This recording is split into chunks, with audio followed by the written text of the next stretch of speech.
So tell us how you started gymnastics. Your story, yeah, and trampoline. Well, my parents bought actually a tumbling mat and a trampoline, and signed me up first at the YMCA. And there was a good coach that had started gymnastics there. And later, he saw, I guess I had talent because I learned tricks very quickly. I mean, within a half a year, I was already doing the AAU Junior Nationals and won it. Wow. In 6 months. And he was my coach. Then opened up another, it was called Tramp Town USA, where Joy then was, Joy Humanhofer. Mm-hmm. And we all worked out and just began competing. And he had me competing like all over the world, basically, like within my first year. And I just started winning, and I actually never lost. Wow. So tell me what the location was. I learned a lot, my tricks very quickly on the trampoline. And like some of those tricks that Simone is doing on the floor, I could do a double back on the floor, but the floor had no springs on it. Right. So I had powerful legs in those days. That is amazing. Not like today, where you have I could have done what Simone did is what I did on the trampoline.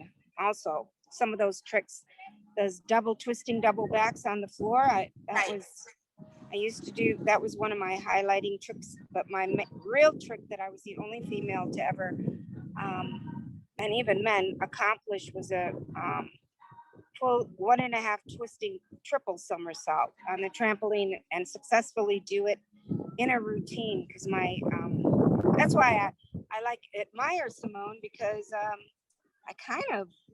I was like her, but being of this complexion, you never really heard about people like us in those days. Yeah. And still it's pretty limited. Mm-hmm. Yeah, tell me about the experience. So tell me where did you grow up? Where were you training? What city and state? Yeah, well, Joy actually lived right behind me in Rockford, Illinois, and that's where we were training. And the Nissan company, I don't know if they still make all the gymnastics equipment. Do they? Well, Nissan? I don't think they do, but Nissan, I know his daughter, right? And and it's funny because I had a Nissan trampoline forever. They lasted forever. But tell me that story. Yes. Well, actually, her Dagmar. You're talking about Dagmar? Okay. Her father actually used to bring me up to the factory, which was located in Cedar Rapids, Iowa. So that wasn't far from Rockford, Illinois, where I grew up and trained with Joy. We grew up in Rockford, Illinois, which is just like by the Wisconsin border. Yes. And so George Nissen used to have me come up there and try out his new trampoline beds. Like he would make these faster beds with thinner woving in them. Right. And see, I was like the experimental person for him. And like the quicker the beds were, the more I could somersault. And he actually took me also around. There was a Nissan Griswold Cup in England that he sponsored me for, and I won that one. And I don't know, it was basically I just grew up in the Midwest. That's so interesting. And yeah. And trained.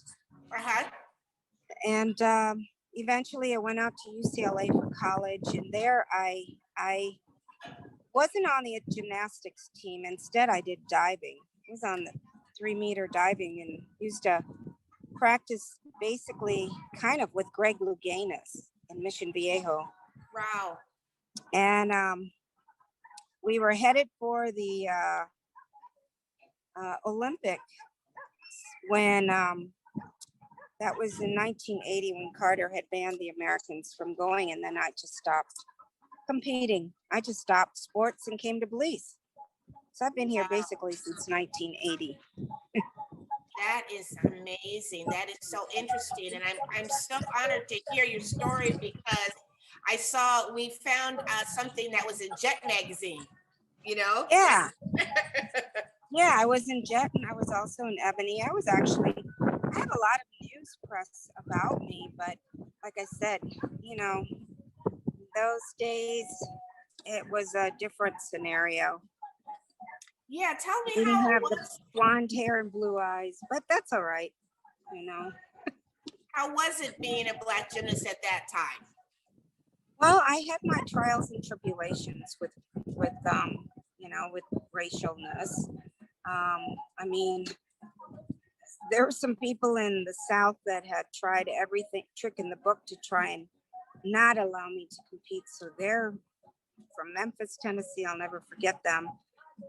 Tried to disqualify me because I wasn't really an American citizen because I was born in Switzerland, but I grew up in the States. Mm-hmm. So that was an issue to the point where my parents had to write the Illinois congressman to get me my citizenship so I could compete for the world championships and not be disqualified of not being an American citizen, which wasn't really in the rule books, but they had, I guess, quickly tried to change it so that I couldn't compete. So Wow. that's, where I found the discrimination. That was very heart-wrenching. And being young, I was 14 to 16, having to deal with that emotional drama and trauma. But I succeeded. I still won. In fact, my last, the World Championships were held in Johannesburg, South Africa, Oh, wow. where they still had apartheid. So that was really an experience that I'll never forget at my young, tender age, because my parents are actually multiracial. My dad is Caribbean, my mother's European. And, it was illegal for that type of marriage to even go to South Africa and walk around. But they honored me, they honored my father, and my father was a physician, actually kind of a prominent physician for Northern Illinois. He actually had discovered certain cancers in mice and cured people of cancer. And he was phenomenal, my dad. He's the one that really pushed me. Really? Was he Oh, an yeah. athlete? Because how'd you choose No, gymnastics? no, he wasn't he was a doctor. Right. Very smart scientist, very smart, but he's the one that really pushed me because he was from the Caribbean, from Trinidad, and he used to take me around to the hospitals with him sometimes to meet his patients, and I guess I would help cheer them up, because they had cancer. Right. And he would take me to some of his meetings too, and boy, he could talk, my father, and talk very intelligently. So I really admired him because he was really the only so-called minority in our area, in Rockford, and doctor in actually the whole city. In Rockford, Wow. my dad was the first Black doctor there, period, let alone cancer specialist. So, I had my dad to look up to be strong and not let this racial inequality bother us. Because I used to be called nigger and all that stuff. I couldn't believe it myself. I couldn't believe it either. But, now when I look back, I'm just thinking, whoa, I don't really like to go the racial route because, it's something, if you allow it to bother you, right, then it's going to bother you. If you don't let it bother you and you move ahead, right. You move ahead and move forward, and you can get along with anybody. And I feel like I came from the best of both worlds because my mom was European, blonde hair, blue eye. My dad was dark. skinned. Mhm. And, you know, I mean, really European, where they spoke German. I speak German. And I could relate to those people and I could relate to the Caribbean, but I happen to be living in the lovely Caribbean right now. I chose that instead of Europe. Yeah, yeah, that's My dad's side won out. One. Yeah, so how did you choose Belize? You said your dad was from Trinidad. Actually, my dad chose it for us. Oh, Yeah, he bought a lot of property down here, and so we the kids just started coming down here, and half of us live here permanently. I see. Wow, that is so interesting. It's interesting because there's a meet in Trinidad, a gymnastics meet, and I went with my team in last year, no, 2019.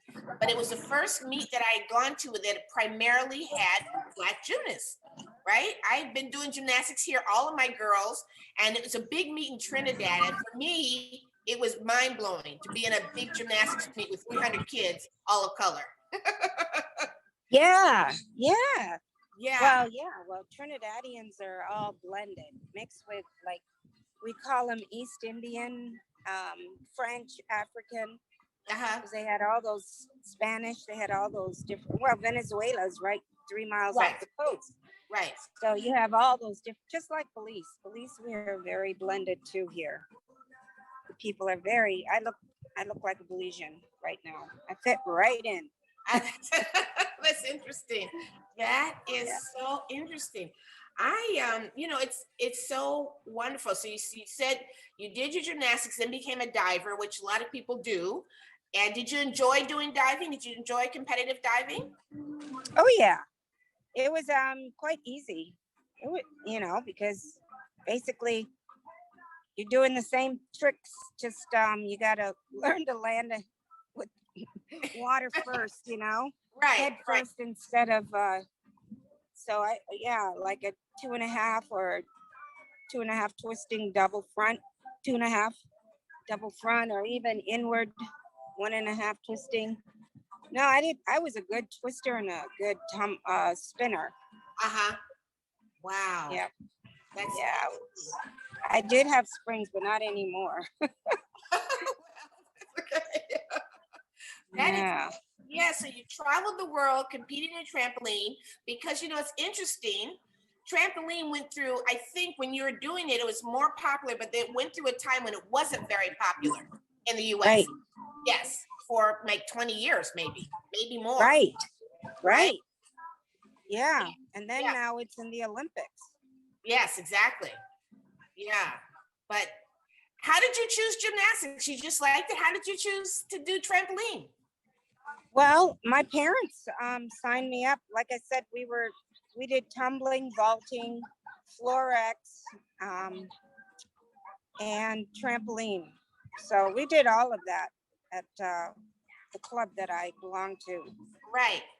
So, and I guess because I had natural talent that we stayed in that, because in the beginning, my mom had signed me up for ice skating, but she didn't want to take me to the lessons there because it was always like 45 minutes from the house, whereas the gymnastics place was like 5 minutes. So it's kind of my parents. Right. Plus, I started to do really well. That is so interesting. I think that makes a really good point that it was close to you. I mean, people now they get a little crazy. I mean, that's why I do the foundation so that the kids can be in their community because it's a Yep. lot to have to take your child to gymnastics or skating or anything. So Yeah. yeah. Well, and I mean, being in gymnastics, trampoline gymnastics is not cheap. Had to come from some kind of money, because I mean the coaching, and then you had to pay your own. In those days, we had to pay our own, competition, traveling expenses, hotel, everything, fly there, drive there, whatever. I think now you get sponsors like A little Simone bit. Biles, and she's making millions. Yes. To do commercials, whereas we didn't get to make money, in our days. We didn't get to make, because then you would be considered a professional. Right, exactly. So even back in the day, it was a very expensive sport to travel and everything like that. Yeah, everything, leotards, everything, those shoes, everything was very expensive. Wow, that is So interesting. yeah, that's why you didn't have too many minorities. You didn't have really any minorities, hardly. Mhm. I mean, I'm in the Hall of Fame. I'll send you a picture of there was two other minorities, but I never competed with them. I actually did shows with Nadia Comaneci and Olga Corbett at Radio City Music Hall at Wow. one point in time. Yep. Oh, that's so credible. Yeah, we would love to see all that. And Bart Connors, I was Mhm. with him at some meets, being a spokesperson Uh-huh. in Europe. I can't remember where. It was in Hungary. Yeah. So I mean, I had met, those type of caliber. Well, they became famous because they were, Yeah. your typical apple pie American, Mhm. looking American. But I'm glad to see things are changing. Yeah. I'm really happy and so proud of Simone Biles. I really, like the exposure that she's getting. Mhm. Yes. Yeah, it's incredible. I mean, she's And others like her. And I, even like the tennis girl, Osaka, or whatever her yes, name is, that Naomi. beat her. Uh-huh. I didn't know. I thought she was Japanese because I didn't see her face until this week. I saw her on the news and I'm like, oh, yay. Okay. That's all right that you beat Serena Williams. Right, Just keep it in the family, in the flavor, colorful family. That's funny. Yeah. Naomi's really stepping up. I have to say, Simone and Naomi have found their voice. They're using their voice for good, which is really, it's powerful. It's not easy, but powerful. Yeah. Yeah. So Yeah. when you're at the top of your game. Yeah. So I mean, I'm happy for them. I wish people would have known me a bit more, but it's okay. Yeah. I haven't done bad in life. No, you've done beautifully. It's amazing. And I want to tell you, I really want to thank you because for us, and especially now, for me, I keep telling people, we've been doing this for 5 or 6 years, but now that I can talk and see people, your story is really going to get out there because it really is inspiring. It inspired me, and we have a whole team of kids, but especially trampoline, I will tell you, you're still so outstanding. We had one coach, Dean Paris, and she was a national level, international trampolinist. But there haven't been very few Black women trampolinists. Very few. Well, I'd be more than happy, doing another Zoom talk with whoever, students or whatever. Oh, that would be great. We would love to. And we'll all just be on the other side, just kind of salivating, looking at you at the beach as we're so cold here. Oh, yeah, you're in New York, right? Yes, yeah. So yeah, that's cold. Yeah, it is cold, but I want to thank you for joining us for Black Gymnasts in History and really for all that you've done.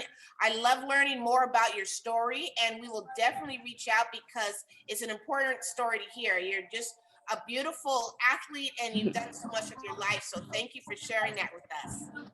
Yeah, I'll send you the Hall of Fame, Gymnastics Hall of Fame year picture yes, that I was in. Please do. I have a lot of articles I was in, just that people don't know about me, but maybe little by little I can forward them. I think, yeah, please, little by little. We love having everything. And the Hall of Fame, was that the one that was in Vegas? Was that?